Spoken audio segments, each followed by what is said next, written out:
Long Pond, Pennsylvania. A fitting track to head to as the Integrity Ignite Series continues its emphasis on being big.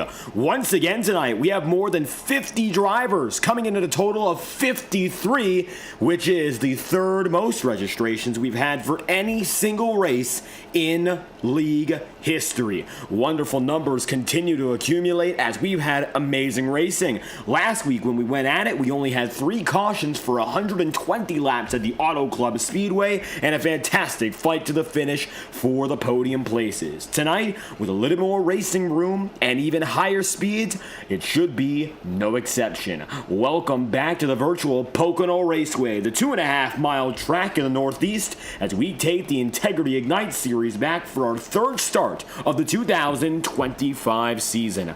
I'll be your host for tonight's broadcast. I'm David Croyd, commentating and producing. As always, coverage of the Integrity Racing League brought to you exclusively on FTN Broadcasting. And it is wonderful to return as the championship race has indeed only just begun. The most exciting part is starting to see the winners take shape and some of those strong drivers from seasons past putting in good runs.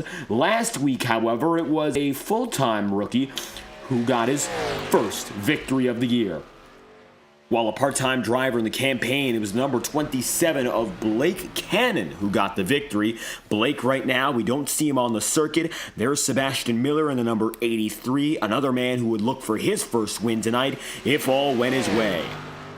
And we have a total of, 53 drivers registered. For the Integrity Ignite Series, up to 60 drivers are allowed on a 2-mile circuit. And so tonight, no driver will go home, and everyone gets a chance to get up to the top of the board. Chad Mikas with a very early and strong run. That's the 25. He'll be usurped fast by Michael Araya.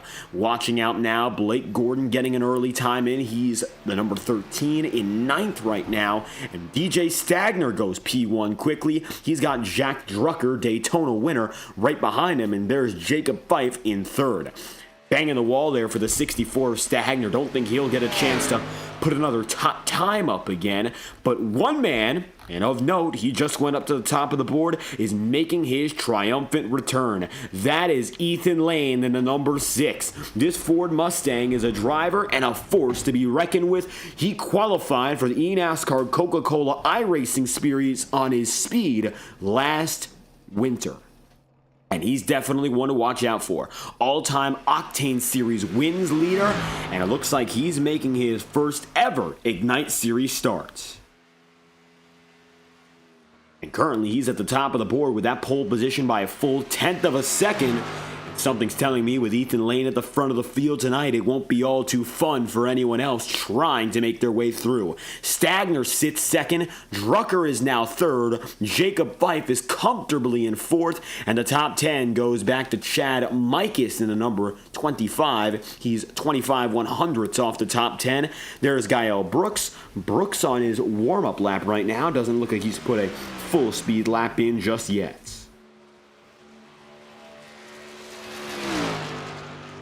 71, one of many still looking for a time with a minute remaining on track. There's last week's race winner, Blake Cannon. Again, Cannon red hot to start the season with that checkered flag. He's an Octane Series winner and an Ignite Series winner from 2024. One of very few drivers to hold that accolade throughout the years. He got it done in a very dominant campaign, of course, in his part-time efforts. Getting it in Sonoma in the Ignite Series and the Octane Series, he proved so strong with those intermediates, and it looks like already collecting his 2nd Monday night win last week at Auto Club. Now for a chance to go for his 3rd, he qualifies in 4th, 160 thousandths off the pole position, a strong run by all accounts.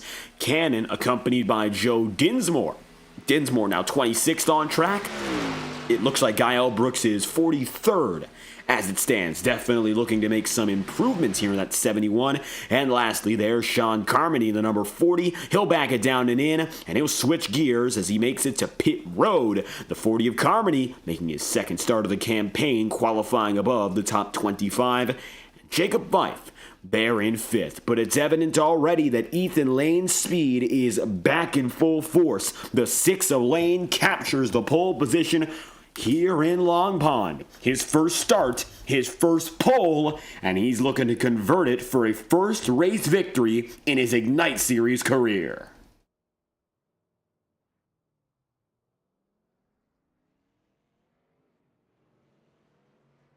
Now drivers have 5 extra minutes to get some laps in. Michael Stroll was just outside of the podium battle last week. He finished in 4th on account of a side-by-side fight between Michael Araya and Braxton Deweese. Domination Intimidation Racing proved very strong in our first practice session. Michael putting the fastest time down overall at 53.168, and currently that's the quickest lap of the session.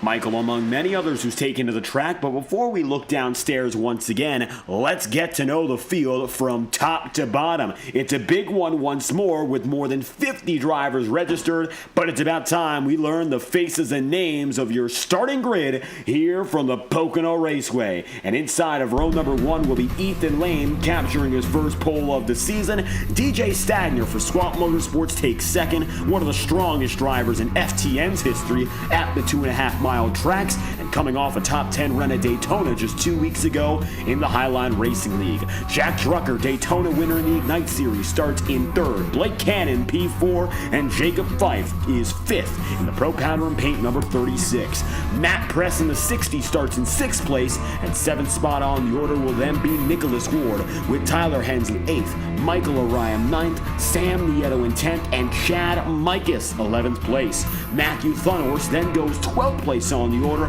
with P13, Tom Wetmore, the Octane Series Daytona winner. Blake Gordon's going to be right after him, and Gordon tonight starts in 14th, with Cody Smith 15th, Elliot Henderson, a rookie on his debut, in 16th, Sebastian Miller and Tanner Tallarico 17th and 18th, as Michael Stroll and Gael Brooks round out the top 20.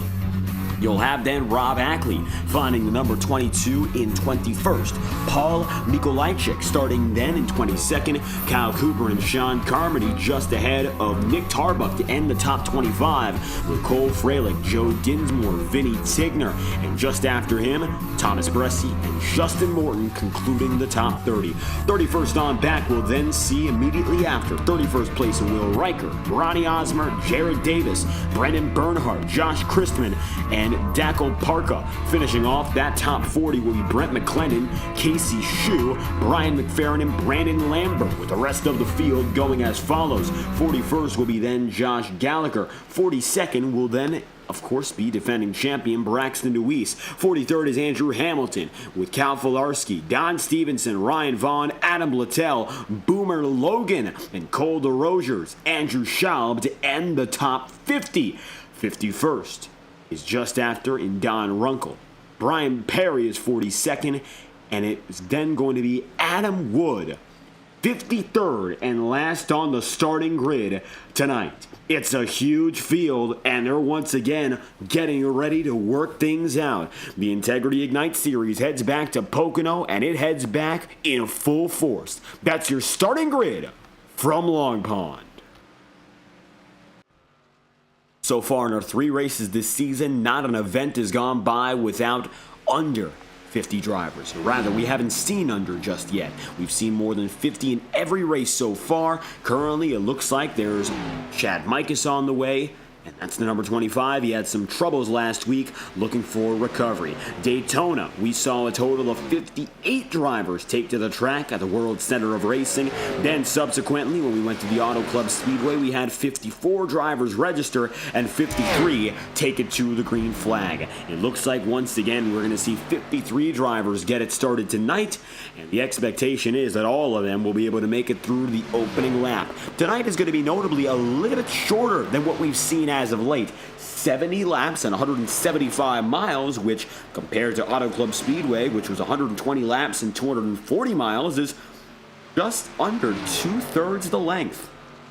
Significantly shorter, And that is by design. This track will make laps quick if drivers run cleanly, and so we're looking forward to seeing some exciting action where drivers get to run fast, much like they did last week, but also with a different blend of strategy. Fewer laps on the table, fewer opportunities to make big changes, and it might mean more green flag racing overall.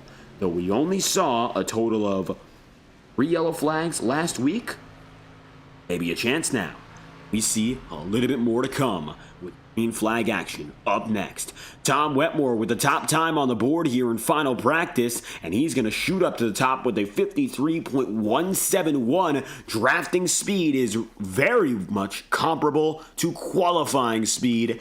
The only exception is Ethan Lane right now with the fastest session lap coming in at a 53.037.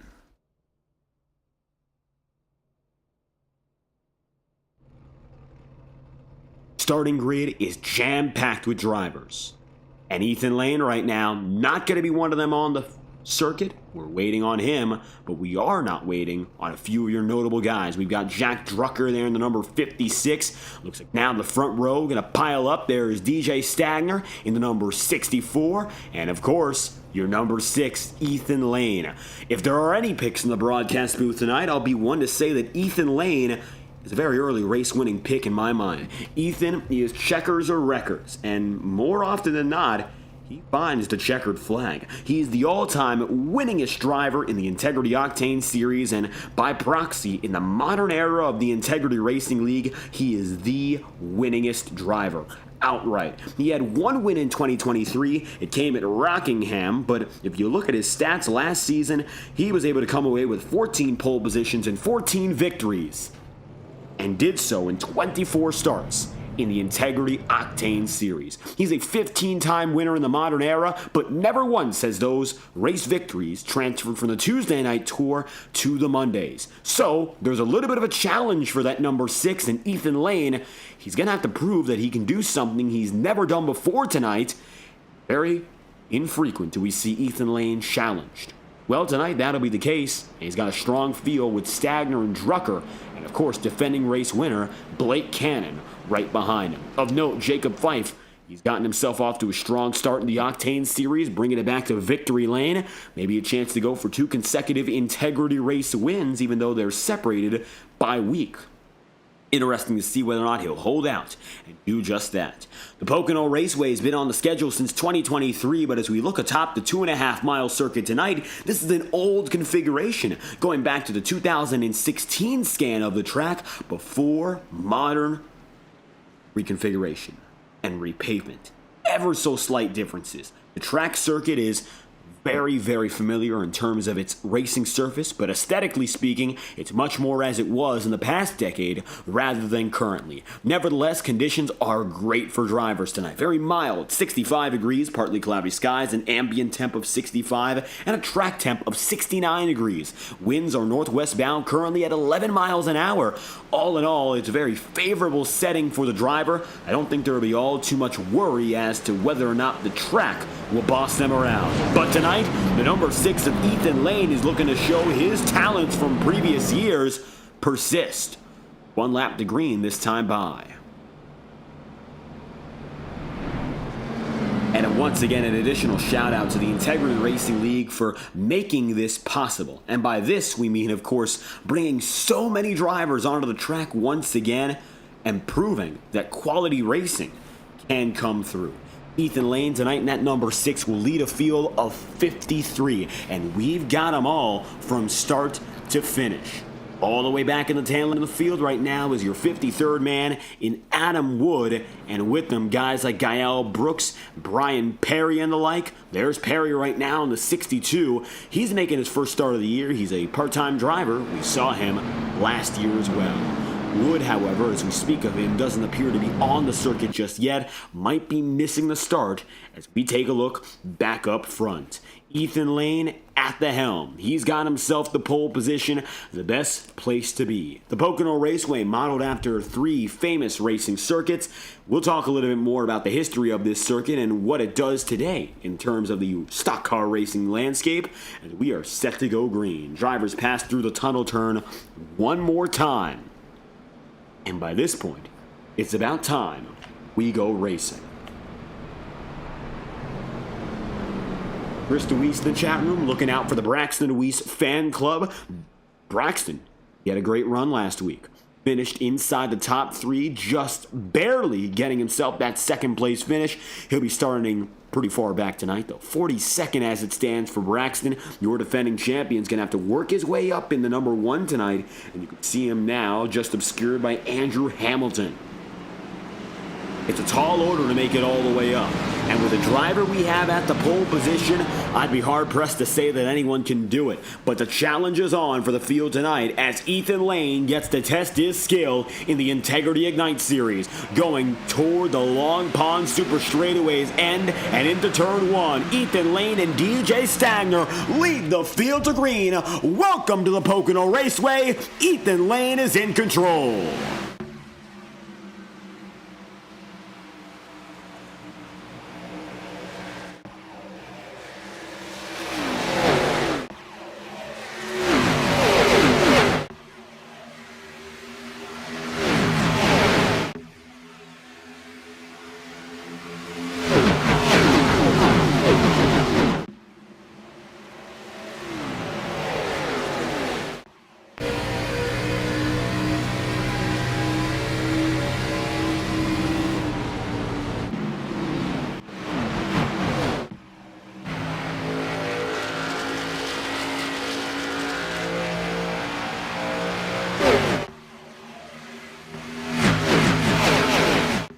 Currently, it's going to be Ethan Lane taking the second place by himself. It's going to be Jack Drucker back to the race lead, and your Daytona winner already looking out to take that front-running spot once again. Drucker finding himself up to the point, going from 3rd to 1st on that opening lap. We'll see whether or not that's the right move to make so early, rather aggressive compared to his contemporaries, including Ethan Lane going far back.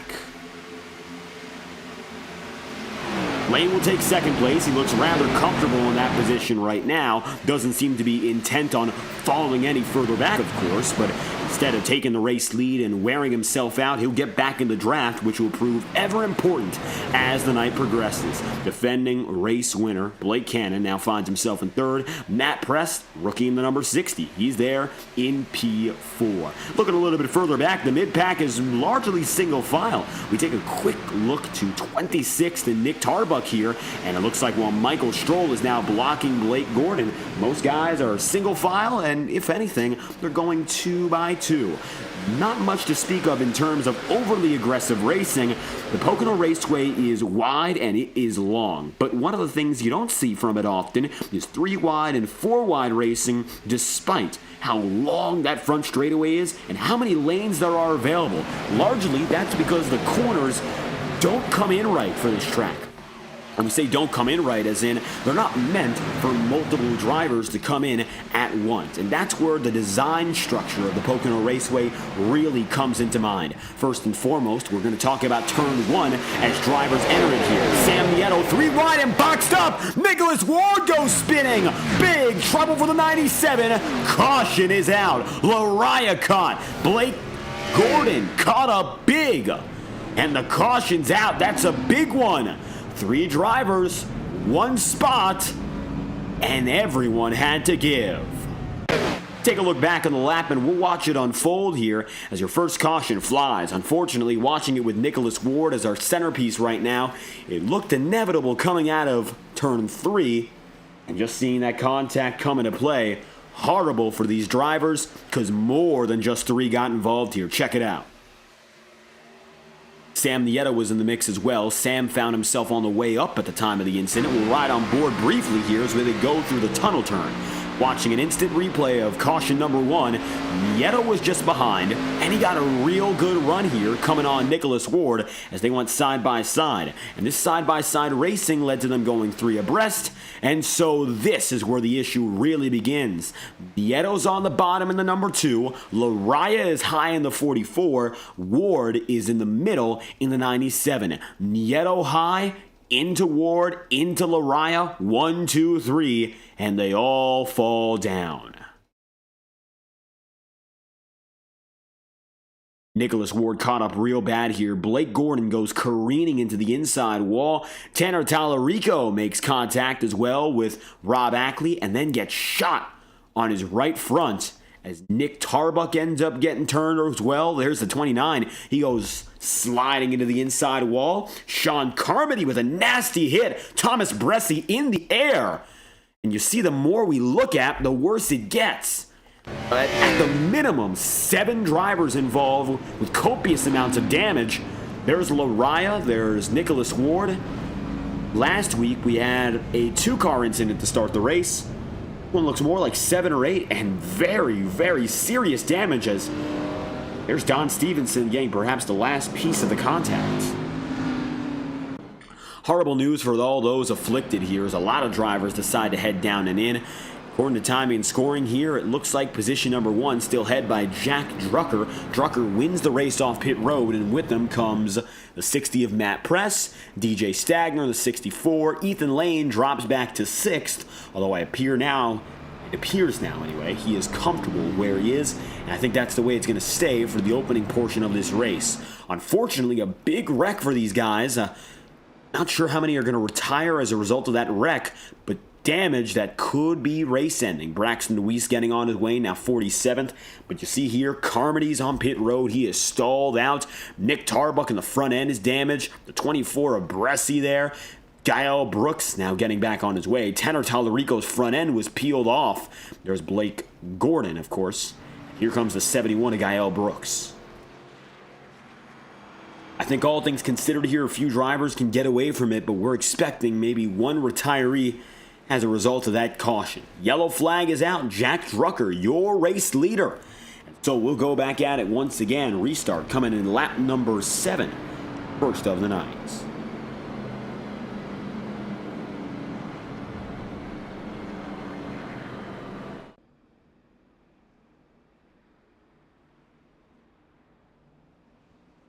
Drivers will heads double file once again here as we head now for lap number 7. Side by side, we're going to see Jack Drucker as your control car, and it looks like Jack will opt to go for the bottom groove here.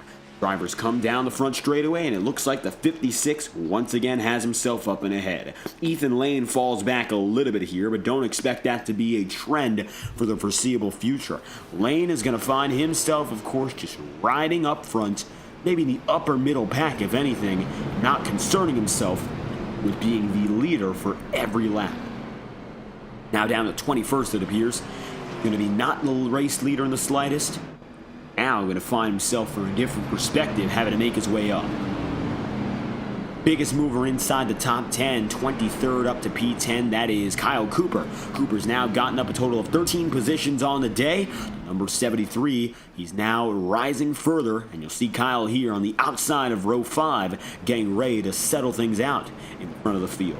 Drucker did not have a great race last week. Of course, that victory at Daytona, it's what's holding him down. But when you think about the problems that he had last week for that 56 crew, Drucker wasn't running the best to begin with, but got caught up in an incident. Now, recovery is necessary.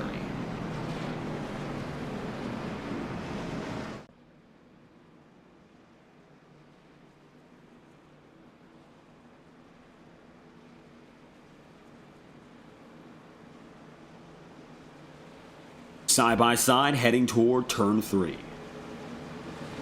Matt Press, notably, strong start tonight for the rookie in the number 60. 6th to 2nd.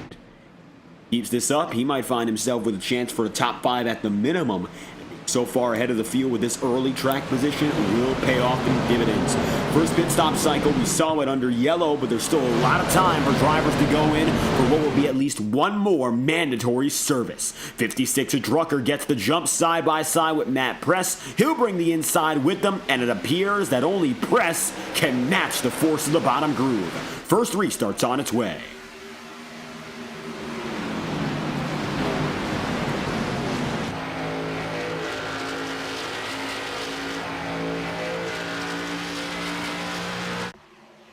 No doubt about it, Drucker is going to be the man to beat to open up this race, but I'm not quite sure if this aggressive racing style will prove beneficial for Drucker or if he's wearing himself out too early. Very, very early that he decides to make his way in opportunistic as ever to make these moves. And while that is, of course, great to see, the driver of the number 56 has a real good chance now to maybe keep himself up there. Is this aggression going to keep him there for the long haul? That's the big question. I don't think drivers have an answer yet. DJ Stagner lies back in third, now looking to fight for P2.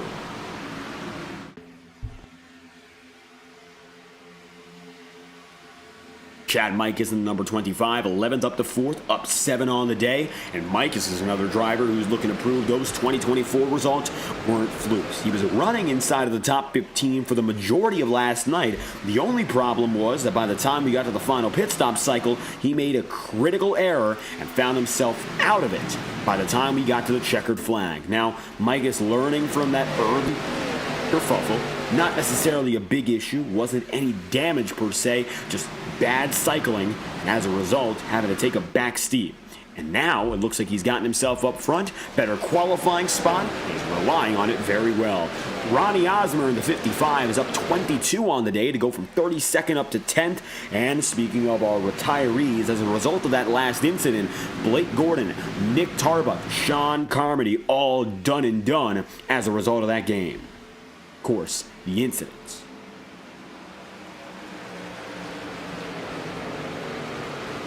Nine laps in out of 70, Rob Ackley 11th, Josh Christman now in 12th, 35th to 12th for Josh, and Darren Davis is now 33rd to 13th. Ethan Lane, we found him 21st to start this cycle again. He found himself in the middle of the field, and he's already made it up 5 to get up to 16th place.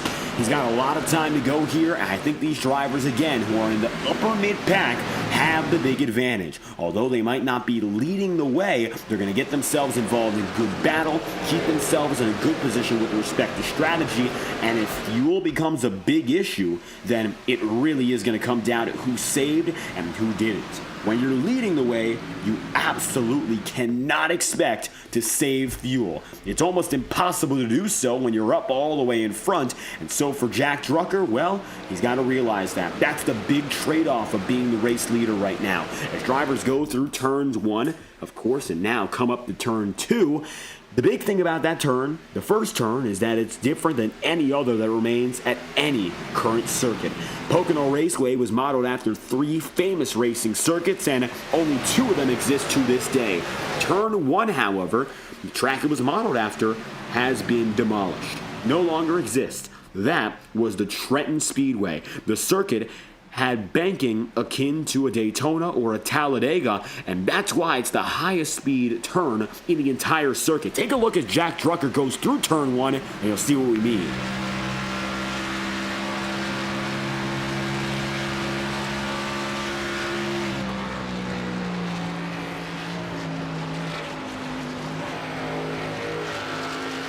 Relative to any other on track, it's high banking. As a matter of fact, officially speaking, 15 degrees through its turns 3 and 4 for the Trenton Speedway.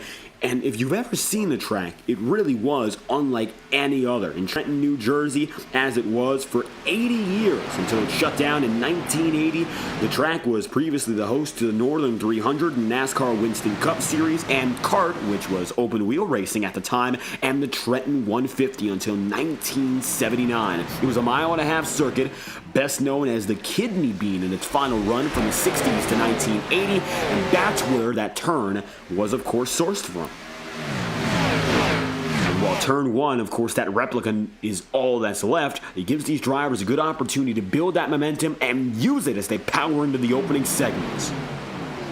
Rob Ackley right now fighting for 15th here. There's Andrew Hamilton, who just got ahead of him. It looks like now Hamilton going up high in the Tennessee number 16. All the while, the Louisiana State University number 11 of Brent McClendon makes it the battle of the institutions here. It looks like Louisiana might have the edge into the tunnel turn. Now, this turn has 2 names, and it's fitting because it's turn 2. It's also known as Indianapolis, and I don't think there's much explanation needed when we talk about the Indianapolis Motor Speedway, the Brickyard, and I will tell you this much, alongside alongside the Daytona 500 or the 24 of Daytona or Sebring. It's one of the most prolific races, and it perhaps is the most prolific American motor race. And the Indianapolis Motor Speedway, before it came to the NASCAR Cup Series in full, came in the form of one turn in the 1960s. And since it's an exact replica of those brickyard turns, drivers are familiar with it, but it's very different from Trenton. A few degrees less banking, a little less speed, but you gotta carry yourself well. That's something that Jack Drucker's doing very well, but notably, Elliott Henderson, 16th up to 2nd on the day. Number 37 has gotten himself in the mix. Taking a look on board now at Henderson, he's made himself up 14 positions in his first career start. A very strong way to enter the Integrity Racing League, and great to see another rookie giving good competition. Right now, inside the top 10, we're looking at 4 rookies. We got actually 5 in Jack Drucker. Then you got Elliott Henderson, Matt Press, Paul Mikolajczyk, and Ronnie Osmer. So half of your top 10 is filled with new drivers, guys who have never done it before. So far, they're putting on a good show despite their inexperience. Chad Mikas stays right behind Henderson here for 3rd, and it looks like at long last that facade is giving way for Drucker. This is what we were worried about here. Jack was pushing real hard to open up this race as your leader, but I don't think it's a sustainable practice. And it looks like now Elliott Henderson will put him to rest. Jack is now going to fall back for P2. Chad Mikas comes into the fray, and it looks like now he's going to put himself in the picture. Here comes now the number 25 right down low. Mikas looking for room. That's for 2nd. Advantage 56 coming out of turn 4 here. Of course, we call it turn 3. And you can see there on the writing, it says what turn 4. It's not necessarily a 4th turn, but it is a final turn. And that turn, modeled after the smallest circuit of the 3 chosen, the Milwaukee Mile. The 1 mile circuit in West Allis, Wisconsin. It's been around for more than 100 years now in one form or another, but the modern iteration has existed now for some 75 plus years. And as a result, modeling that final turn after the Milwaukee Mile was a no-brainer.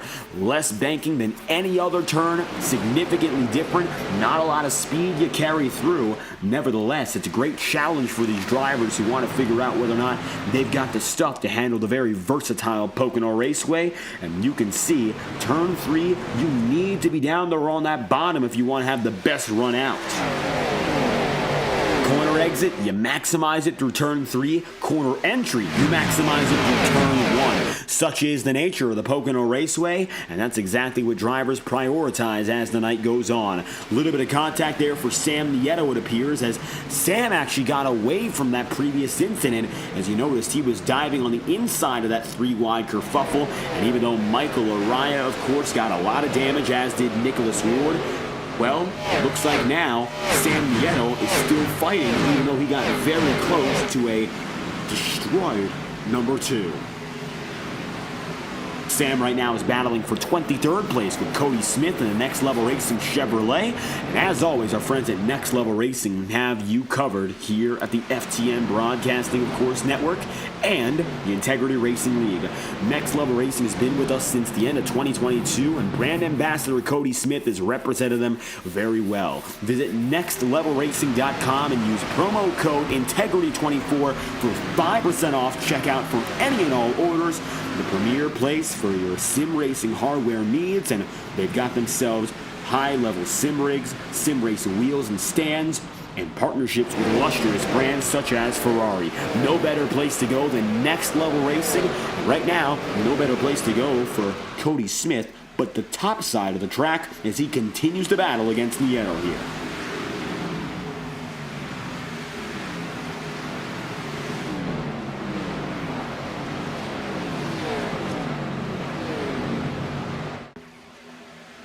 In the chat room now, Nancy Wetmore, welcome back. It looks like right now Tom Wetmore making some big moves, getting himself up in the fight around the top 25. And he's gone, of course, all the way back to 24th, and he's making his way all the way up again. Just got by Will Reichert in the number 67. Side by side at the stripe, we'll put Wetmore up to 16th place, and he's got himself now fight with Cole Fralick. 3 wide. Last time we saw that and didn't work out all too well. Will decides to back off, and it looks like now Wetmore's in the position to take advantage of this fight. Tom Wetmore's Tube Tech Toyota Supra has proven a strong campaign on the Tuesday nights in particular.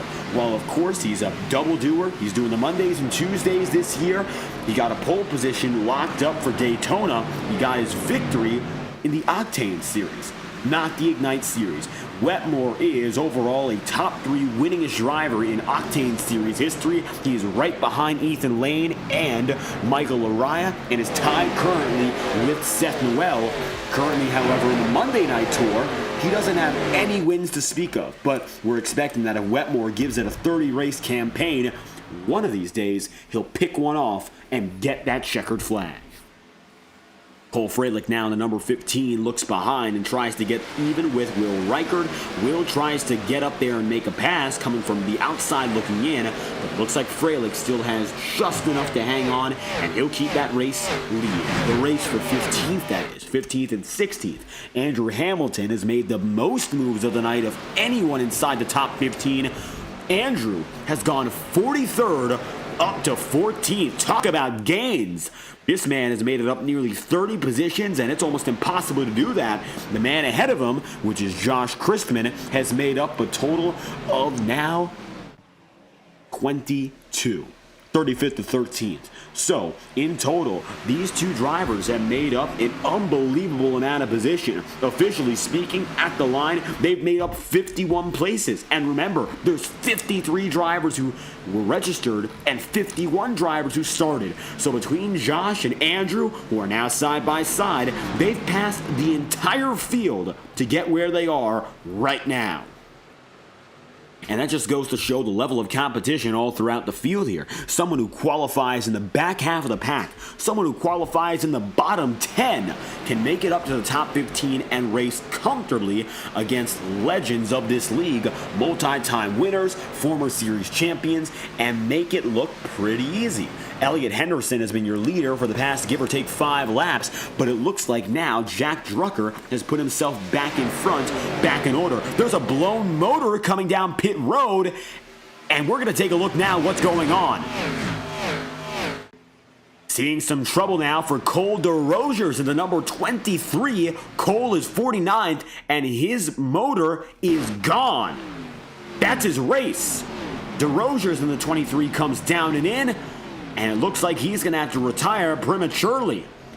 All the while, the rest of the field goes by under green. Horrible news for Cole, and it looks like perhaps a money shift because there's no cosmetic damage otherwise. DeRosier is going to be down and out, and it looks like another retiree, Tanner Tallarico, which brings us down now to 44 drivers officially scored on the lead lap here.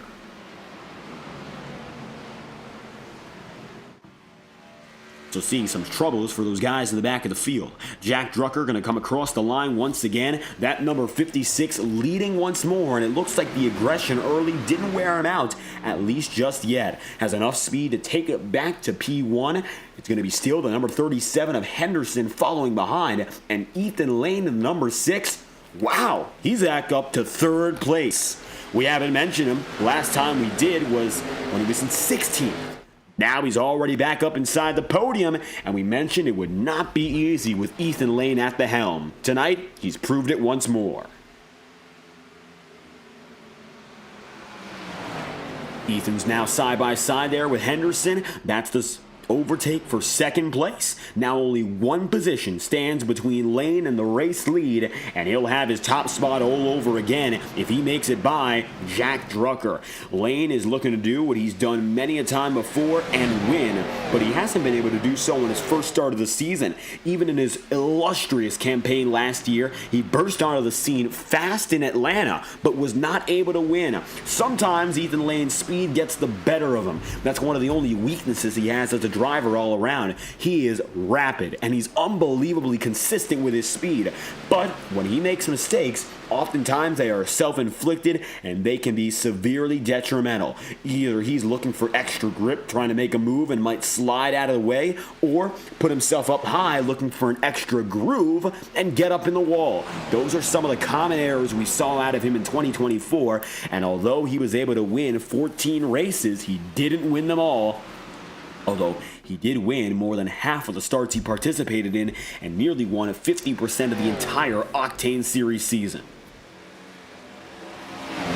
Which goes to show again the level of consistency he holds, even if sometimes he makes those critical errors. Lane right now is less than a half second away from the race lead, and he's getting real close now to his former championship rival in Michael Araya. You saw there Blake Cannon going very wide down the front straightaway, and the super stretch gives room.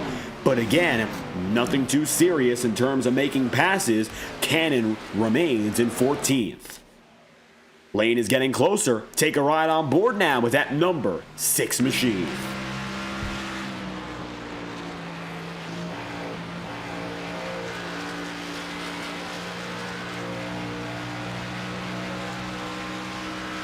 Here's Jack Trucker's perspective. Ethan Lane's not too far back. Now heading into Milwaukee, turn 3 once again. Looking at a lapper just ahead. This could play a critical role in the rest of the strategy calls tonight. Lap machines getting involved with the main pack has been a tricky theme of the opening races. Again, we've started off the calendar with all of the big tracks back to back to back. A little bit of battling further back here we'll focus on in the meanwhile. The 2.5 mile Daytona International Speedway, the 2 mile Auto Club Speedway, and of course, we're here right now at the 2.5 mile Pocono Raceway. So, all things considered, we've been all these big tracks and we've gotten a lot of good racing at high speeds, but lappers have proven a continuous issue, especially when at these high speeds, because usually if you're a lap driver under green, it's because of significant damage. That's something that Michael Araya is going to have to deal with all night long. He's already 1 lap down, and with that back end damage, aerodynamically speaking, he is much slower. That time by, he ran a 57.3, and there's the issue. Contact coming out of 4, Lane and Araya. Shades of Indianapolis last fall, although this time Lane wasn't hooked up the track. Adam Wood, the 53rd registry, the final of which will be making it onto the track, which means all 53 drivers will have started this event, tying us with last week for the 3rd most registrations and starts of any one Integrity Racing League event. Wood is going to be starting more than 20 laps down, but it appears he's not done yet, and the 43 is going to be, of course, accompanied now by the 45 on the circuit. The 45 of Wood, that is. Jack Drucker now getting hounded by Ethan Lane, but so far he's held on well. I think the question becomes, how easy is Ethan Lane taking it? Cautions out if he was taking it easy at all. Back of the field sees big trouble. Kyle Brooks' turnaround, among others. And we'll take a look now to what's going on. Tyler Hensley taking it to pit road. And it looks like in the last lap, we see a big issue coming to play. Now take a look at this. We're going to watch what happened. Second yellow of the night.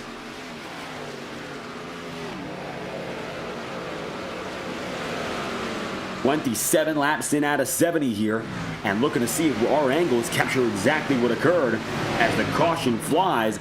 Mid-pack on back sees an issue. You see this shuffling pack with Braxton DeWeese, and it begins with Joe Dinsmore here. Dinsmore into DeWeese, contact from Benny Tigner and Tyler Hensley. Casey Shue comes in sliding. Tigner flips over. And he goes up and over. You see that there? Tigner taken for a wild ride and a barrel roll in Long Pond. Horrible news for the number 4. Benny Tigner involved big time. Gael Brooks, Daco Parker getting involved in the miss. And you see Gael Brooks there spun around with front end damage. And Tigner disconnects for the night. Cole DeRosiers, same thing. Getting flipped up and over. He's the first flip of the season. And Benny Tigner unfortunately has to take that thing down to pit road, and that's going to be it for the night. Now it appears that it'll be the 56 of Jack Drucker leading everyone into pit road once again. Adam Wood, as he returns to the track, is given an end-of-line penalty, which will put him at the tail end as a result, of course, of missing the race start. And here comes everyone from first on down, Jack Drucker primarily.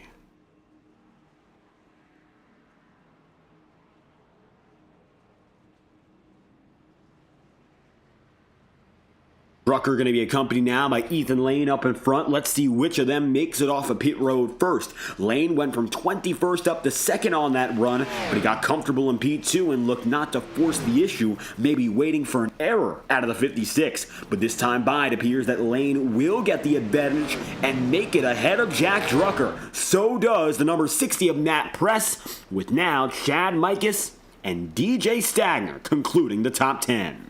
Of course, you'll see just after that, Andrew Schaub and the rookie and Elliott Henderson. Sebastian Miller, Matthew Thunworth, Kyle Cooper right in there as well.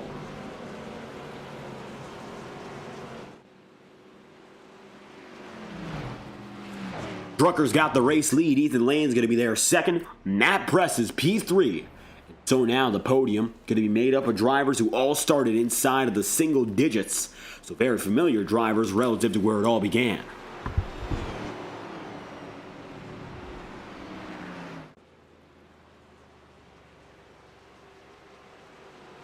For the first time since the race's beginning, Ethan Lane is back in front. Gael Brooks, with that front end damage we previously saw, he's also going to retire for the night.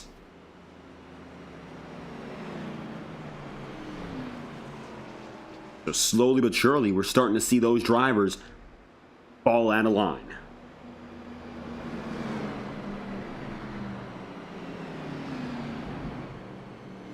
Coming to one lap to green, it'll be lap number 30 for our second restart of the night.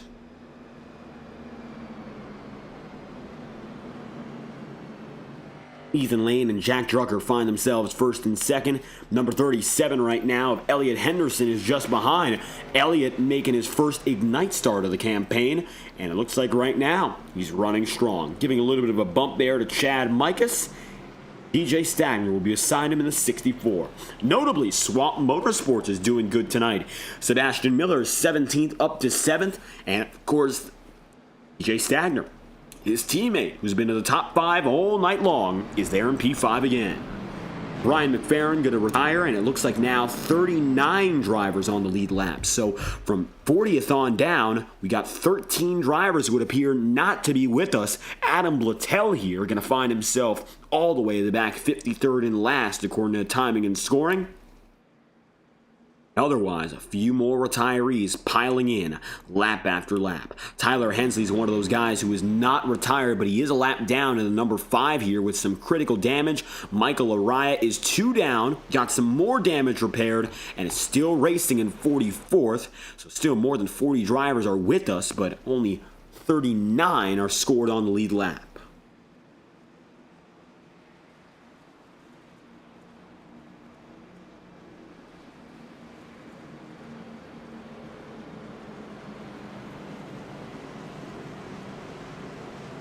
Ethan Lane is back in his pole sitting spot, and he's got Jack Drucker right beside him. Drucker, all things considered, he's been opportunistic, he's been taking advantage of everything he could, and it looks like right now he's going to go for it once again.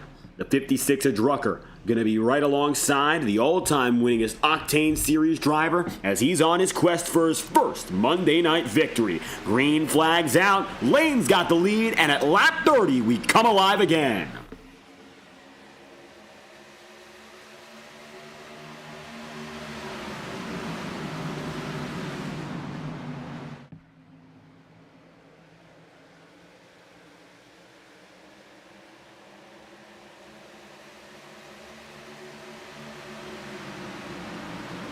Chad Mikus and Elliott Henderson round out the top 5, and you'll have DJ Stagner then and there in 6th place. It looks like a little bit of a chain reaction coming in. Matthew Thunor slides high, and it's side by side, multiple rows deep. One goes around. That's Chad Mikus. Mikus goes sliding. Rest of the field gets away. Call on the field. It looks like no caution will stay green until now. Yellow flag is signaled again, and the field will go at a standstill.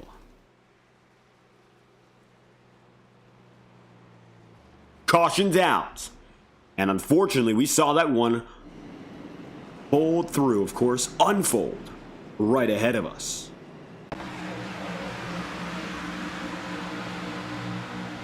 One lap replay will show you how it all began and how it ended. This could be a race ender for Chad Mikus, and coming right before the halfway point in our events.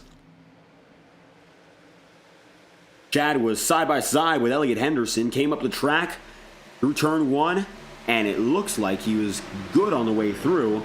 Got up to Matt Press, backed off, and you're watching it through turns 3. Of course, he was trying to get there. Clipped the apron, out of 2, and slides down. Nobody else involved. Mikus, a self-inflicted error. And bad to worse, strong run tonight to at least start it. 25 now finds himself 33rd in terms of timing and scoring.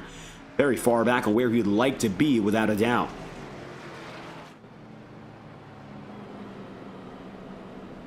Ethan Lane leads. 31 laps in out of 70. Most of the top 10 stays the same. The only difference, of course, Mikus, who falls far out of line as a result of that error.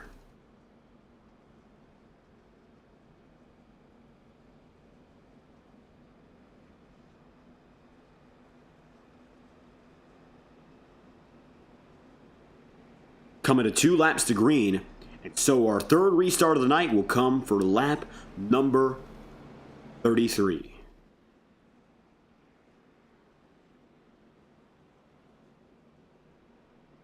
Halfway point going to be lap number 35, so we're real close already, which means that strategy-wise, most of the field should be in a very safe position. One more pit stop perhaps to be expected.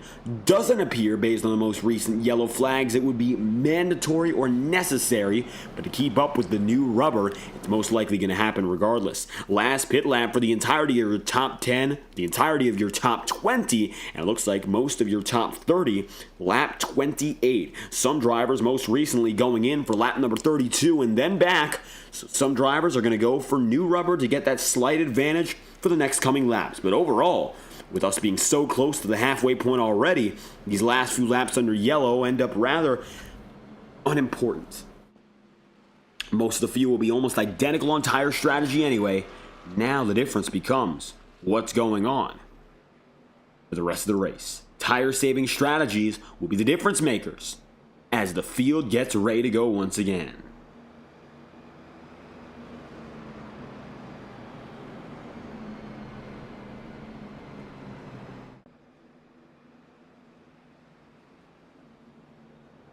Ethan Lane on the bottom, DJ Stagner right up top. It looks like, of course, he's going to find himself top for 5th. He's got a few teammates to work with again. Sebastian Miller is going to find himself running P8.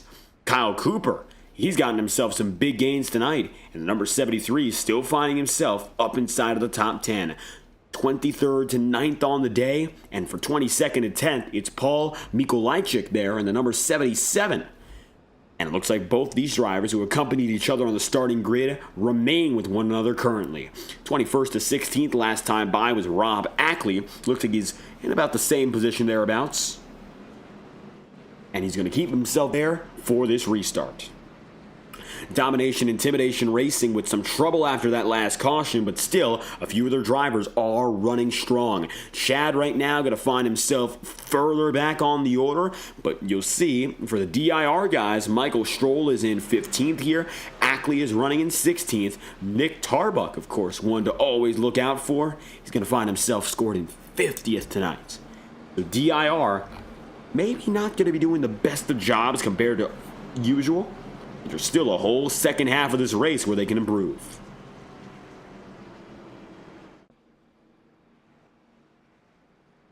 Ethan Lane's got control, and he's ready to bring the field back to action on this run.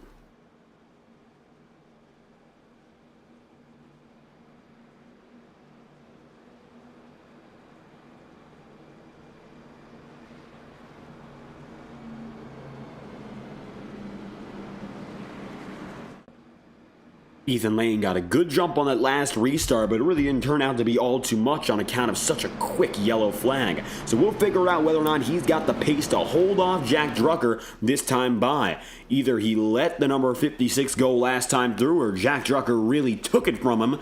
I think this time through anyway, the 56 is looking to prove to us here that he was able to get it on his own merit.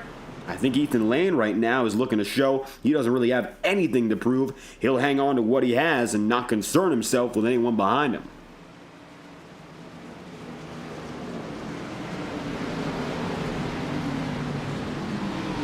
Lap number 34 of 70, we're coming toward halfway. Green flag will fly with Ethan Lane and Jack Drucker positions 1 and 2. Green flag's out again, the inside gets the jump, and of course Ethan Lane gets it first and foremost.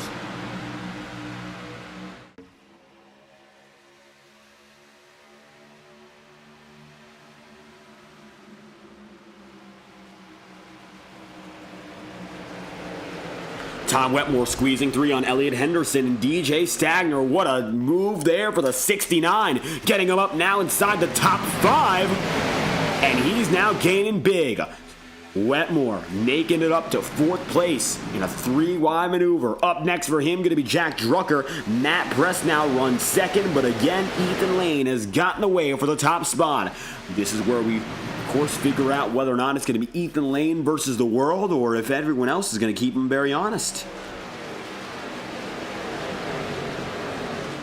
So far, it appears like the number 6 will have what it takes to bring us to halfway. He'll just have to hang on to the end of this lap. 35 in out of 70 so far tonight. Not as long as our other races at these big circuits, of course. Only 175 miles, but the challenge has remained equally strong. DJ Stagner here just behind Wetmore. Tom making the pass on Jack Drucker.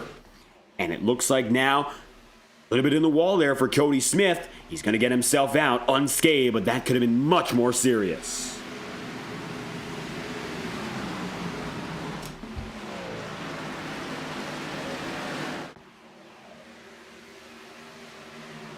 Top 10 battles are going to remain tight. Side by side, we saw by just a few thousandths of a second at the last lap. And now with Jared Davis entering, things are going to be shuffled up even more. 13th at the stripe last time through. It looks like now Davis has a real opportunity to break into the top 10 within the next 2 laps. Jared across the stripe will go from P13 to P11 just like that. Up 2 positions now, the number 19, and he's looking to get up there only to be passed again. Kyle Cooper for 11th.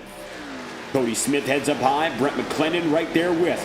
Michael Stroll comes with Jacob Fife, and Fife gets loose coming out of turn 1. That'll give the number 3 the opportunity to make a pass once again. Here comes Stroll, the number 3, makes his move, and comes up on Cody Smith. Second half of this race has just begun. 35 laps to go and counting down. Smith now chasing after Stroll. Michael trying to get himself up there desperately inside the top 10, hoping to get at least one DIR driver up into the points. Looks like so far it's been a little bit more struggle as contact once again. That's Cole Freilich. Freilich saves it going all the way down to the inside of the super stretch, and now he's back on the way.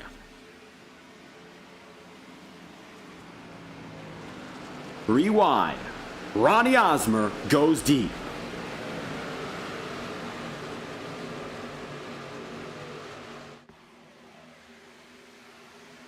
Osmer now finding himself in the fight. Everyone inside of the top 20 looking for position. And now it's about time to scuffle for it, knowing that strategy calls could be do or die from here.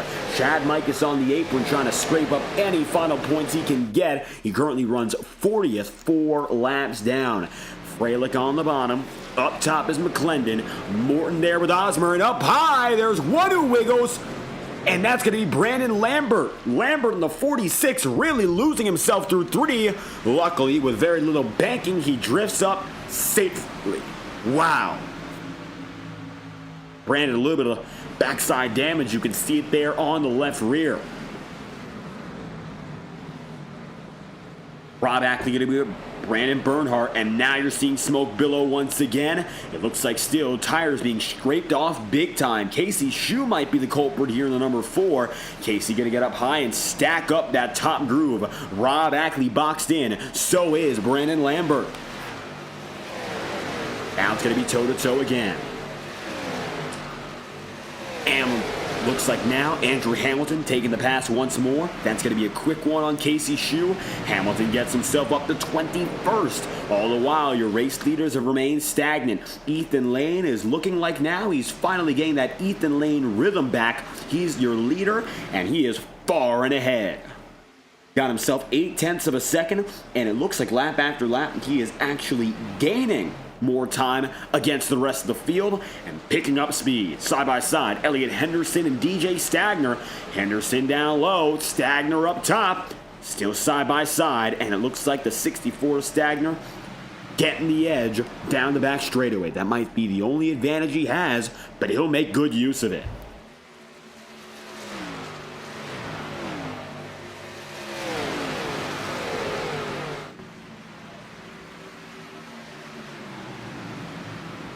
Number 8 of Matthew Thunhorse watches both drivers, and it looks like right now he's got a keen eye on taking at least one of these two positions.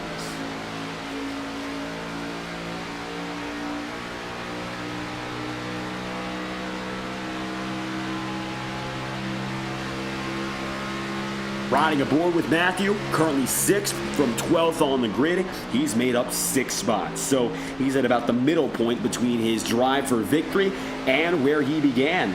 He'd need to make up a few more spots to get up to the race win, but all things considered, hasn't been a bad race at all for the Thunhorse crew.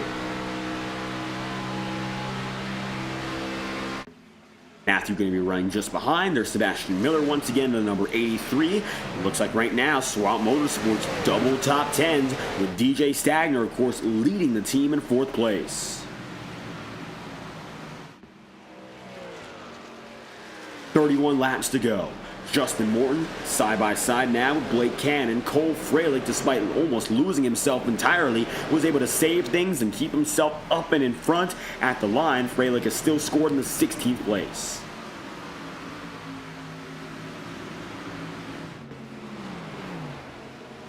Ronnie Osmer in the 55, 32nd to 18th, now makes a move again on Blake Cannon. It looks like Cannon losing a few more positions lap after lap, and I'm wondering now whether or not this is because of his own strategy calls or if something else has occurred to the number 27 here. He's lost a few in the last 3-4 laps. Now you find himself, of course, all the way back, 17th spot on the order.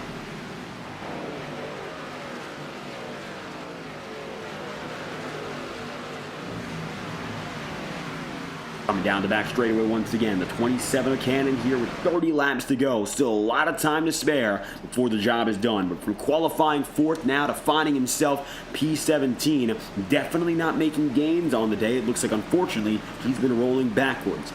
Now with a little bit of maneuvering from the number 16 of Andrew Hamilton. Hamilton makes it by, but notably, Cannon right now is only on a 28-lap run, which means that all things considered, he's relatively even with the entire pack when it comes to tire and fuel. He's not doing anything extremely different. Instead now, it just looks like he's losing pace, and there's Josh Christman looking for the position. Here comes the number 88, side by side, and he's going to bring with him Casey Shue.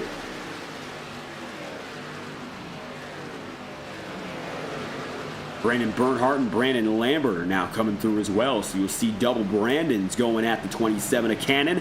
Rob Ackley, Joe Dinsmore side by side. Turn 3 once again. And it looks like now Lambert's got himself more company in Joe Dinsmore. Dinsmore was involved in some early trouble, spinning himself around to the opening cautions, but it looks like he's gotten away with minimal damage. All things considered, we say that often about Dinsmore making his way up despite trouble. Looks like he's done the unexpected and gotten through to the top 25. He was a playoff driver to end 2023, and sometimes that isn't taken into account. He knows what it takes to be a top 20 driver in this field, and he's taken a bad race and turned it into a respectable one, even though he had many troubles to get things started. 28 laps to go.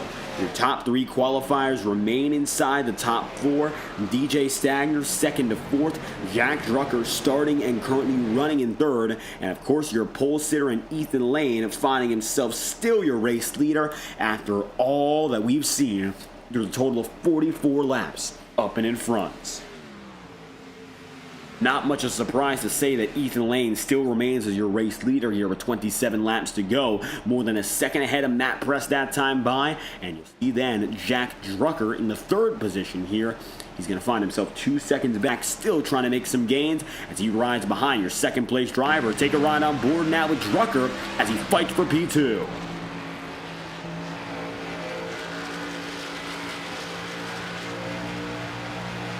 Drucker sails out of turn 2. A great run out of the tunnel turn, and this could be the move for your runner-up spot. Inside goes Jack Drucker, and now Matt Press has no choice but to let him in.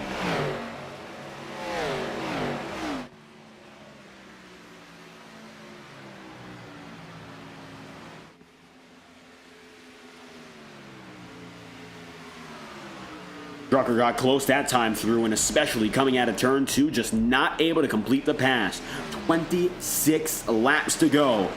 The fight's not over. Meanwhile, a little bit further back in the field, you'll see Justin Morton now in that number 9. Morton right now amid the battle that's faced for Tom Wetmore. Wetmore's going to be running now in 12th. Tom was as high as the top 5 before our most recent yellow flag. Looks like it set him a little bit further back, a little further than he would like, but he's still fighting with some of our bottom top 10 drivers for a chance to not only make it up to the top 10, but perhaps for a chance at the single digits. Currently, Tom's going to find himself running in 12th place, and it looks like one spot up on where he qualified. There's an opportunity for the single digits, if not more, if he stays consistent. This time through, we're going to see Tom Wetmore at the line. It looks like for the 69, he runs a 55.413, quicker than the man ahead of him in Jared Davis. Looks like now those gains will become evident as he tries to catch up. Davis, that is, now going to see Kyle Cooper get it even quicker than Tom Wetmore, and Wetmore slides behind. 16th of 5th, Elliott Henderson with 25 laps to go here. A rookie doing a great job at that number 37. Henderson does have some brief Integrity Racing League experience, notably making a start last year, but just one. Otherwise, he's been few and far between, and it looks like tonight he's made himself back up into a front-running contender. Hasn't made any flashy moves. He's relied largely on early racetrack position, but he's taken that early front running and capitalized, turning it into a really fruitful endeavor. Right now, that number 37 team have a real good shot for a podium, and those potential gains will all come down to the final strategy run. DJ Stagner right now still running in 4th, and the battle for the podium remains feisty. It's the 60 of Matt Press watching and waiting for Jack Drucker.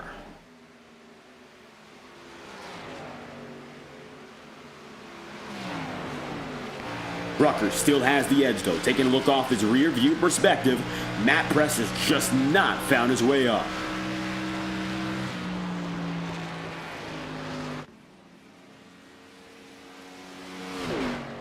Ronnie Osmer giving the signal that he's coming in for the final time tonight. The number 55 showing that there is one more stop, and he'll be one of the very first to go for it. Osmer this time by makes his way down and in, and it looks like just ahead of him one other on the circuit, and you'll see right now that's DJ Stagner, 64. DJ makes it through, as does Osmer, and it looks like with now less than 25 to go, pit road becomes busy one more time. Ethan Lane right now coming to 22 laps to go, keeps it at the front of the field, and as always live on FTN, we'd like to thank our friends Whiplash Sim Cams clients for their camera packages for 2025. We'd like to thank Pit Stop TV for welcoming FTN Broadcasting to the Whiplash SimCams family, bringing you new and improved angles for 2025 and beyond. Visit Whiplash SimCams on their social media platforms and Pit Stop TV on YouTube to learn more, as now with our dying laps in Pennsylvania, 22 laps to go, we're gonna crank it up from Long Pond. Here we go, live and unfiltered with 22 remaining, brought to you by Whiplash SimCams.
"18 laps remain and green flag pit stops are in full effect.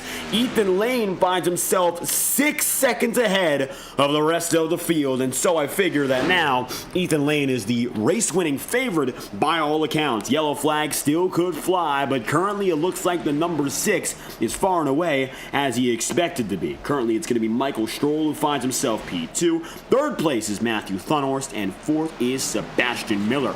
33rd to 5th, Jared Davis making some big moves on the day, nearly up 30 spots, gaining 28 to this point. Jared Davis going to find himself at the tail end of the top 5 right now, but notice that we still have these green flag pit stops on our way. Take a look at the last pit lap numbers, which will be on your screen right now, and most of these drivers, if they're recorded at 0, they went in last time by.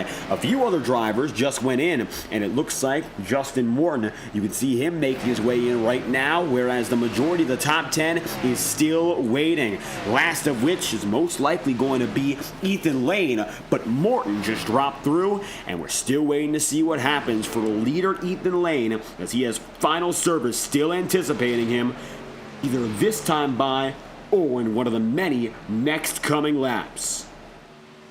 Ryan Vaughn disconnecting from the session tonight. It looks like he's done and done, 26 laps down and in 44th. Lane slowing down, but that's just because of that tire wear. Last time by at 55.319. A reminder that the qualifying speed was more than 2 seconds quicker at a 53.0. So Lane undeniably going to be much slower than where he started. It looks like Brandon Lambert just made his way off pit road. And Lambert right now, that number 46, has gotten himself back on the way. Scored officially in 31st. It's very likely he cycles up into the top 20 by the time it's all said and done here. The track is wide open for the most part. So many drivers now are going to be far away from one another, and it's hard to tell who is where. Chad Mikus is on pit road, as is Joe Dinsmore. Matthew Thunhorst, Cole Fralick is now signaling in, and Cole is coming in from P4 as it stands. It'll be 26th to 4th on the day for Fralick here if he makes the move in this time by. Of course, he's gained 22. We'll see where he cycles out next time through.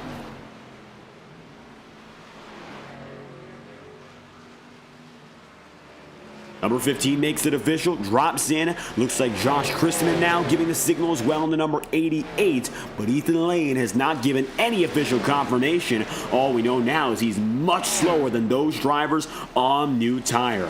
Making his way by the number 22 of Rob Ackley gets a chance to pass Ethan Lane. This will be to put him back on the lead lap. The number 22 is 35th as it stands. And now the final driver on the lead lap here.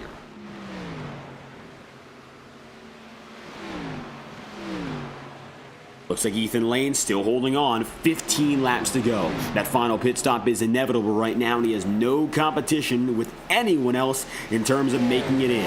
Up 8 seconds at the last time by, and it looks like now he'll decide to drop through alone. Ethan Lane makes his way in, and Sebastian Miller, coming up in that number 83, is next to take the race lead. Miller to the point, but Ethan Lane now making his most important pit stop of the night, and what is very likely his final pit stop for this event. Ethan comes down and in.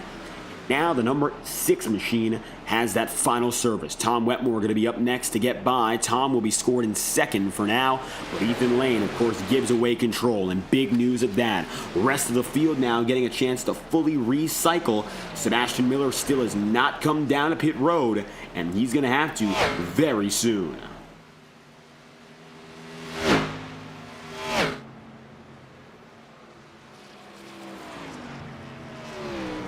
14 laps remaining. Seb Miller looking low, but does he decide to take it? Ethan Lane was the last driver to signal in, and for now it looks like Miller will opt to stay out.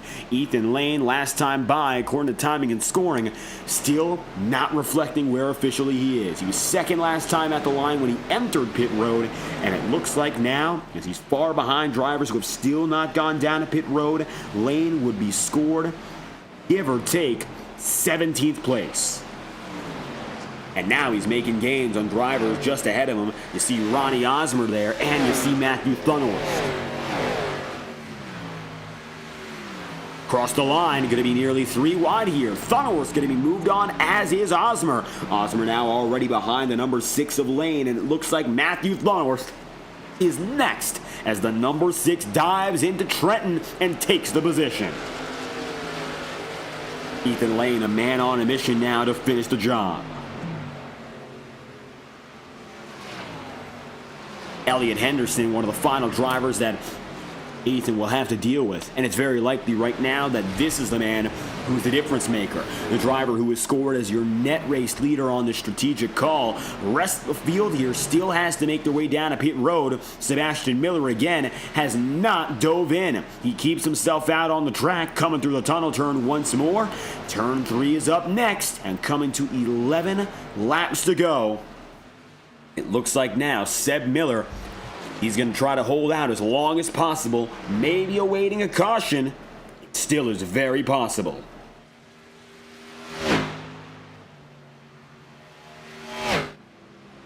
And while it isn't unlikely just yet, Miller is going to try to keep himself out for the long run. Coming through turns 3, of course, and no turn 4, Miller remains on the circuit. Tom Wetmore scored in second. Then you got Brandon Bernhardt, who's P3, 34th up to third, 31 places gained for Brandon Bernhardt as he makes it through this time by. Talk about a great race for the number 81 as it stands.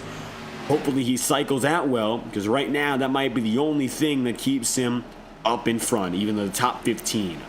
Lane has now gotten himself by Elliott Henderson, and he's only got one thing to worry about now, the pit stop cycle. That could be the difference maker. 26 seconds back on Seb Miller, 53.8 that time by versus a 56.112. That's 3 seconds faster. So at the pace that Ethan Lane is going, he has a very real possibility of catching Seb Miller if Sebastian stays out on track.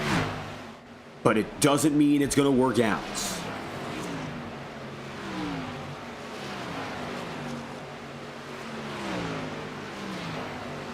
Still, Lane is coming in quick. Now going down to the inside on Blake Cannon. The 27 looks low, but it's not a real attempt to make a pass. Now it looks like Lane has gotten himself even closer to the top 10. Cal Filarski runs in 14th, Matt Press 13th, Stagner 12th, Drucker in 11th. All obstacles in the way of getting to the top 10 once again. Miller is playing that long game here, and he wants to lead at least into the early 60s. Lap 61 now. Sebastian still just barely holds on, and he is not giving up in the slightest. Tom Wetmore still there running this train. Chad Mike is just disconnected from the session. 12 laps down and in 40th. It looks like he cuts his losses and unfortunately can't make any gains.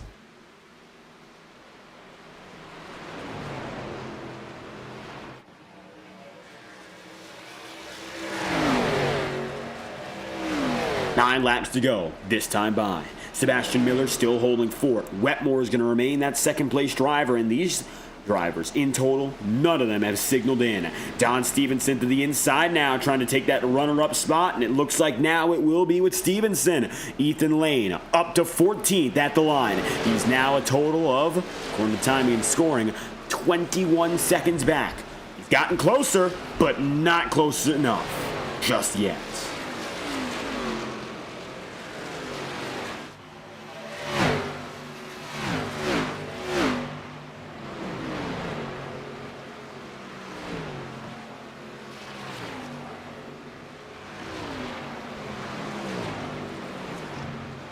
Ethan Lane still gaining here. Up next will be Matt Press. Press scored that time by in 12th, so to get up in the top dozen, here's the move.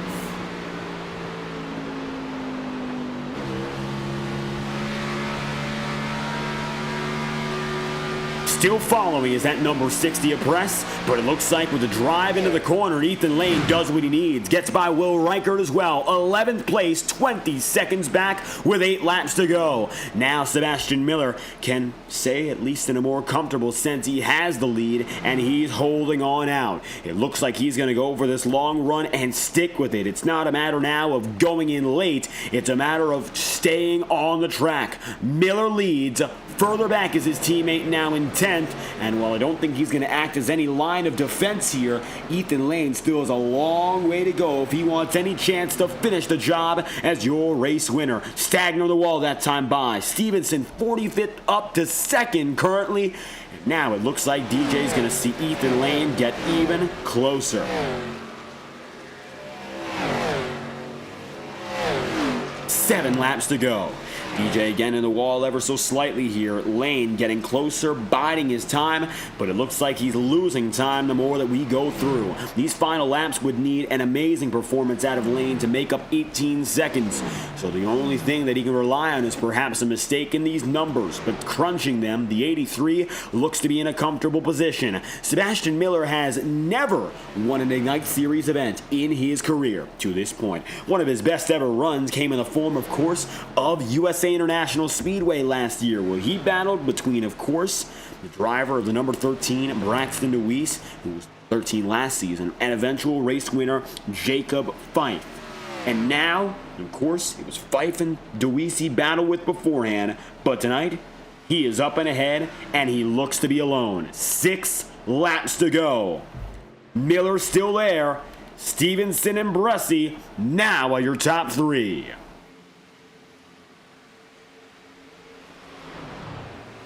Ethan Lane's gotten himself up inside the top 10. He is good now for 9th place, but it looks like it's still not enough to guarantee any big gains.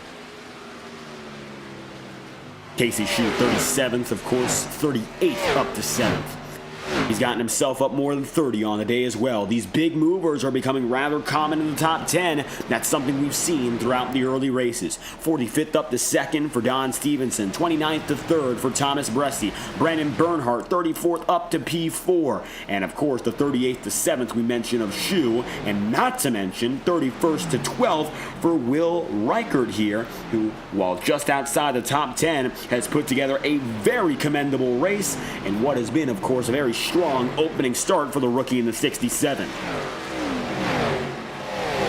Next week when we go racing, we go to our first ever intermediate event, and there you have it. Sebastian Miller goes down and in. The numbers don't work out. Miller to pit road, and this is where it all gets wild. Sebastian Miller concedes a big gain for Ethan Lane. He's now 4 seconds behind with 5 laps remaining. To the inside now on Jack Drucker, and with miracle run for the number, of course, to look way back, a miracle run ending for the 83.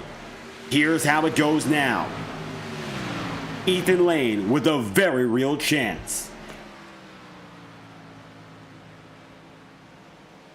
Coming to 4 laps to go this time through, Brendan Bernhardt's going to concede. That's another driver falling out of line. That gives Ethan Lane 4th place, and it gives him now 4 laps to make it real.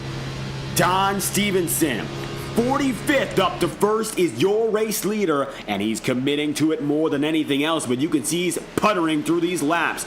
56-second lap that time by, 54.8 compared to Ethan Lane. He's more than a second slower time after time, and that is bad news for a driver who, of course, can't afford to lose any more time in the heat of the moment. 2.6 seconds, that's the difference, and Lane is now right up to Sam Nieto. Sam's got to watch out here. No defense on the back end. Adam Wood gets out of the way. And here goes Ethan Lane to the inside. The number 6 has done it once again. Back inside the podium. From 28 seconds off of your race leader, under green, he's looking for a replica of his first ever Octane Series win. In the spring of 2023, his first ever Integrity Racing League checkered flag in the modern era came by going unlapping himself under green through green flag pit stop strategy. And now it looks like he's doing the very same all over again. It's been nearly 2 years since that first ever Octane win, and now it looks like with a first ever Ignite Series win on the horizon, he's just got to replicate that same formula for 2.5 more laps. Advantage Stevenson, but the ball is firmly now in Ethan Lane's courts.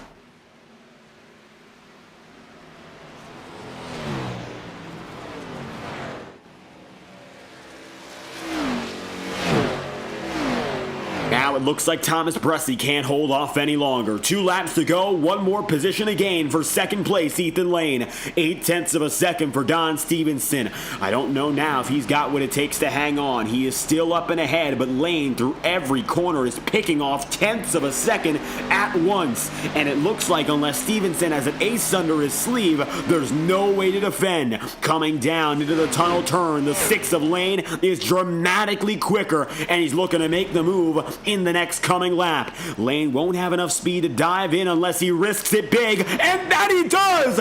Ethan Lane through turn 2 takes the race lead from 28 seconds behind, and a dive into the penultimate corner of the penultimate lap.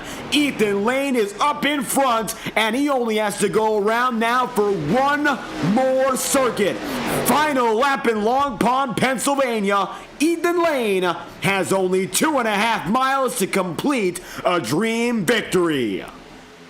Don Stevenson, undoubtedly the hard charger of the day, the 47 making up 44 places, and Thomas Bressie turning what looked to be a subpar race outside the top 25 into a podium. But for Ethan Lane, we expected that as soon as he'd come back to the Integrity Racing League, the fun would be over for everyone else. And it looks like as quick as he's arrived, he's back on the top spot. Pole position tonight, 0.1 of a second ahead of the rest of the field, and a cut above on green flag strategy. Coming through turn 3, the tricky triangle has been tamed. And who else to do it but our winningest ever driver in the modern era? After 2 years winless, Ethan Lane finally collects the checkered flag in the Integrity Ignite Series, winning the Long Pond 175.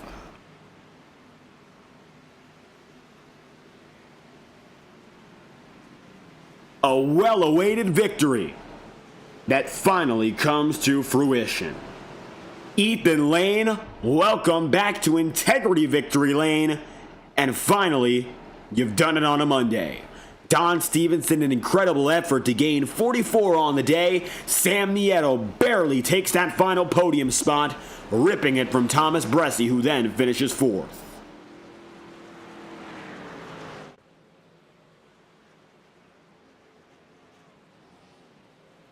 Lane's first ever Ignite Series win in his first start of the year.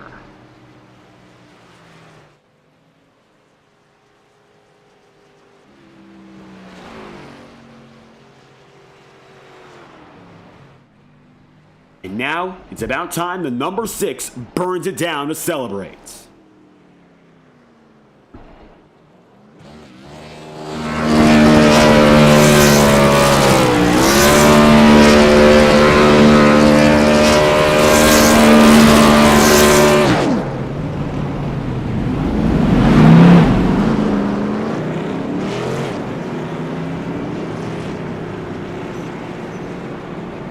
Very hard to imagine Ethan Lane losing in a situation like that, but as always, tremendous credit to the entire field for keeping it competitive until the very end. Don Stevenson hanging it out on old rubber, and he kept it close through the final 5 miles.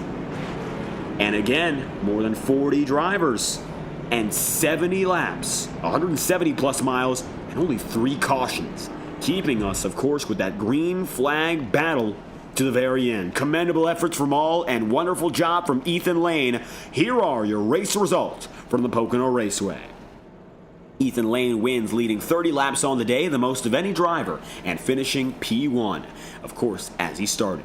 Don Stevenson finishes 2nd, and Sam Nieto comes away in 3rd, with Thomas Bressie 4th, and Jack Drucker then in 5th. It'll be DJ Stagner 6th place, and Matt Press in 7th, with Elliot Henderson 8th on his season debut, Matthew Thunhorst then in 9th, and Casey Shue P10. 11th place then will be the driver, the number 11, Michael Stroll, with Cody Smith 12th, Jacob Fife 13th, Jared Davis 14th, and Tom Wetmore 15th. It'll be Paul Mikolajczyk then 16th, Justin Morton 17th, Will Reichert in 18th, and Ronnie Osmer then P19, with Kyle Cooper in 20th. 21st place on the day will be immediately thereafter in Cole Freilich. You'll have Kyle Filarski 22nd, Blake Cannon in 23rd, Andrew Hamilton 24th, and Sebastian Miller 25th.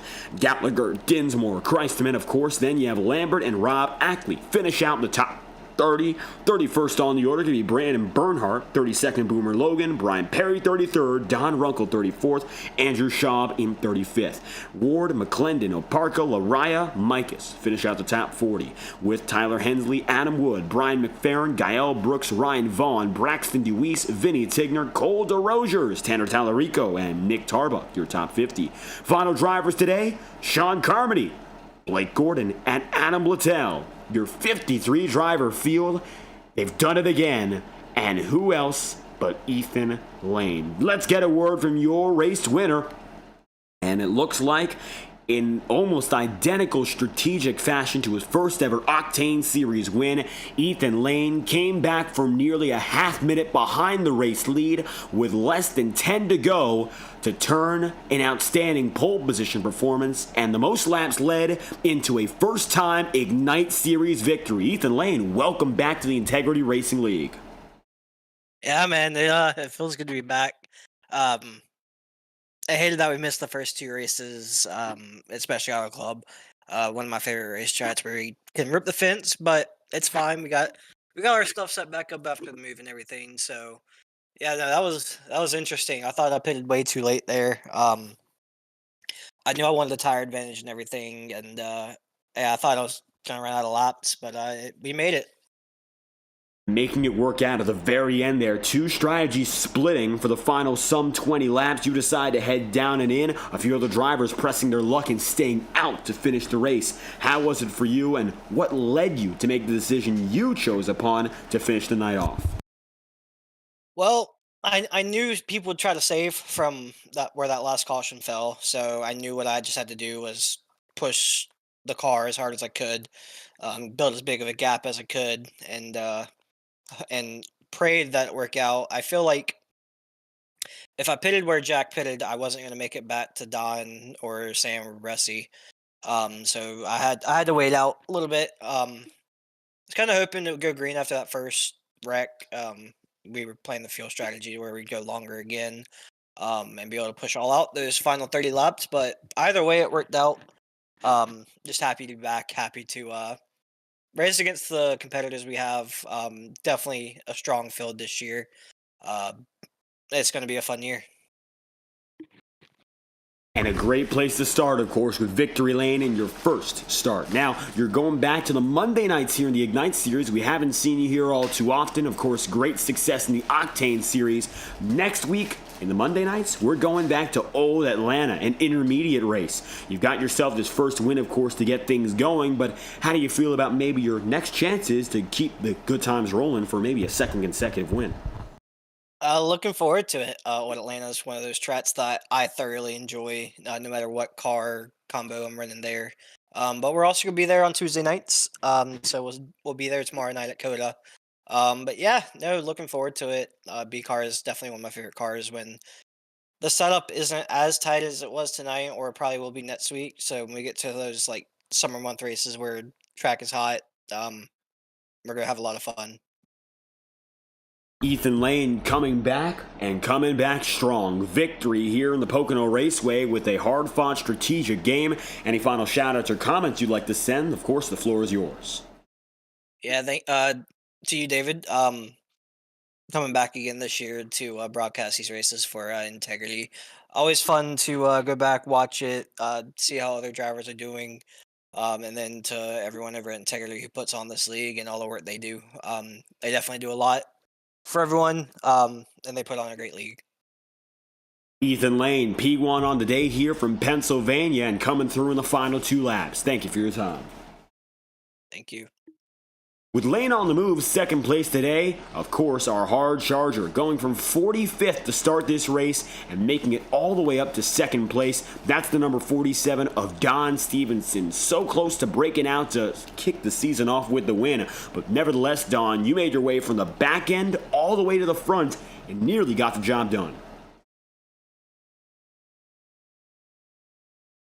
Yeah, we were close, but I mean, Ethan is just so good and so fast that I mean honestly, what I was doing, I would have been pleased with a top 10 or top 15 because when we went green with that last run there, I saw we were, I was going to be right on the number, and so I just, when you're restarting back in 30th, you're not going to go from 30th to the top five, against these guys, and so I figured I'd just try to ultra save and try to gain some spots that way, and in doing so, it saved the tires too, to where I was able to get around um, a lot of pretty much all the guys that were on the same strategy that I was.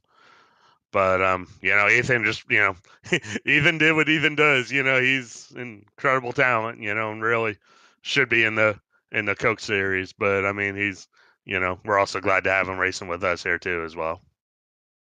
And you mentioned how important the strategy was for you to climb your way up and get to the front of the field. A little bit shorter than the last time we went to Pocono, which gave us some different strategy options. Were you confident in the way you were saving it to the very end? Well, I knew from the beginning that if I just kept saving at the pace I was, that I mean, it was going to be very close. Like I couldn't really get aggressive at any point, to make passes because I knew I was going to be running out of fuel either right at the start finishing line or, going into one, you know, either at the finish line or maybe coming out of three or going into one, somewhere in that range. So really just wanted to try to make sure I didn't run out of fuel out of three on the last lap. And thankfully I didn't run out until turn one. So, did pretty good at saving there and saved the tires too. Like honestly, in the first run, I was just saving tires and fuel as well. And I'd started to work my way up relatively decent after qualifying back in, 95th place and everything.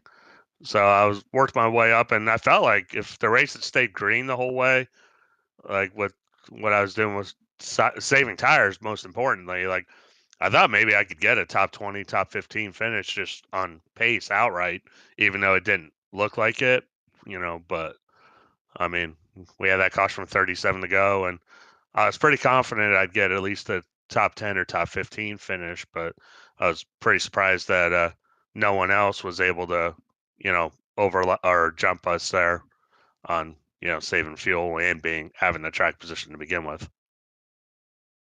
Building up some great points, of course, here with a top two run. Now, we know that the qualifying system means that having that is such a big advantage, fighting to get into the top 30 as we head to a slightly smaller track, our first mile and a half in Atlanta. Of course, we often ask our podium sitters whether they can keep the good times rolling, but qualifying might be a little more important for that smaller track. I mean, yeah, but at the same time, it's going to be about survival too. I mean, like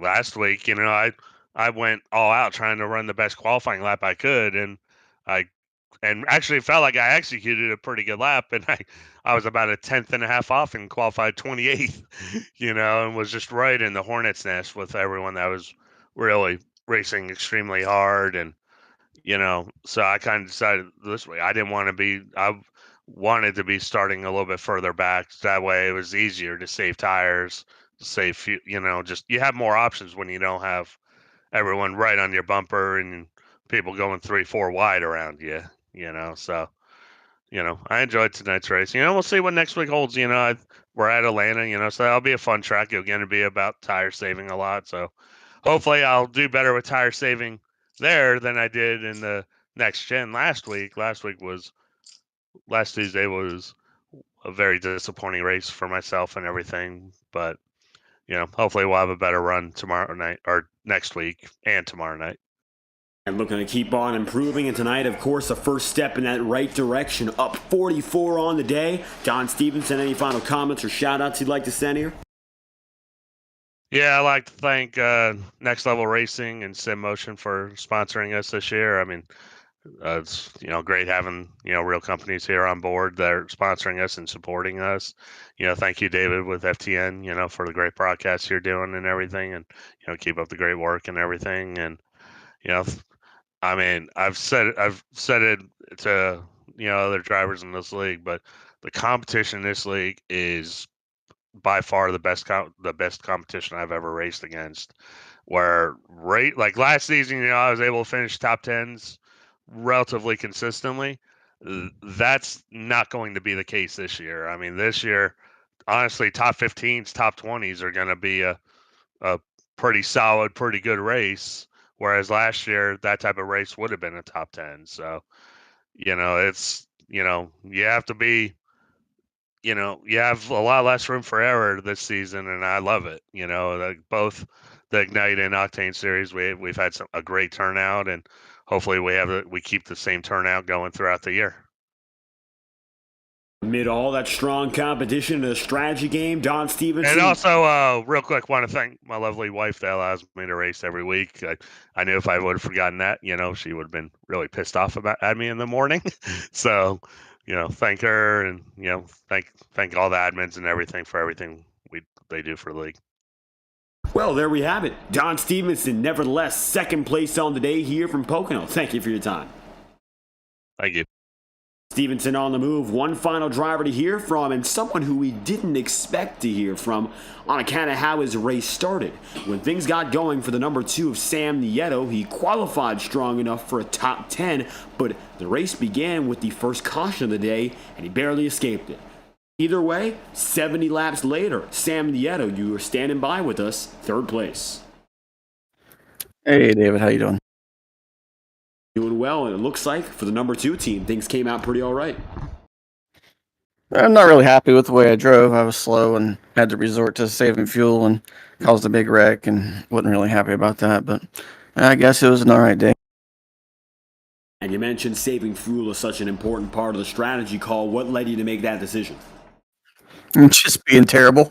I had no other choice than to save fuel. Well, nevertheless, it looks like that choice ended up being the best of them at the very end. 3 cautions on the night. We mentioned you got away from one. Pretty lucky, all things considered. You think you had a better short-run car than anything else? No, I was fine on the long run. Like, I'm fine on the long run everywhere. I just like short-run speed and not really sure how to get a lot out of the car on the short run. So if we have cautions, then I'm not going to be fast, but if we have long runs, I'll be competitive. Definitely showing its way with that competitive speed all throughout the long runs to finish the night here. With that said, we move on to the 1.5 mile track, something we've seen from you. Good success, of course, in the Octane Series, and now making your way through with the Xfinity car. It's the old Atlanta, which, of course, we saw on the Octane schedule very recently. Maybe a chance to get back up front? I don't know, maybe. I know we did the recruitment race, and the setup was really tight, so it'll be a battle of saving the right front. Again, if we have a long run, I think I'll be competitive, but short runs, probably not so much, but we'll give it a shot, see how we do. With the podium now right, of course, in your back pocket to start this Monday night tour, it's all about going from here, keeping that momentum. Sam Nieto, third place on the day here from the Pocono Raceway. Any final messages you'd like to send out to the audience here? Yeah, first of all, I'd like to apologize to everybody who got caught up in that wreck. Thank Jacob with the league, Boomer, and thank you, David, for putting on a broadcast. It's always enjoyable to go back and watch. So, Sam Nieto coming away with the bottom step of the podium tonight, going 7 places up from 10th to 3rd throughout the event. Thank you for your time. All right, thanks. With Sam Nieto on the move, you've gotten a word from your top 3 drivers today. Pocono Raceway sees Sam Nieto finishing, of course, 3rd place. Don Stevenson, 2nd on the day, up 44 places. But, of course, we know who won. He started 1st, and he finishes 1st. Ethan Lane wins from the Long Pond Raceway and gets the job done for his first start of the season. Wouldn't be surprised if it's the first of many. Tomorrow night, of course, the Integrity Racing League takes its Octane Series to the Circuit of the Americas in Austin, Texas. It's a must-watch event as always, and we hope you're there once again. Next week for the Ignite Series, we head to the virtual Atlanta Motor Speedway, another race I'm sure that you would all enjoy as the championship race slowly but surely comes into its own. And now that Ethan Lane is back with us, we might just see more dominance from that.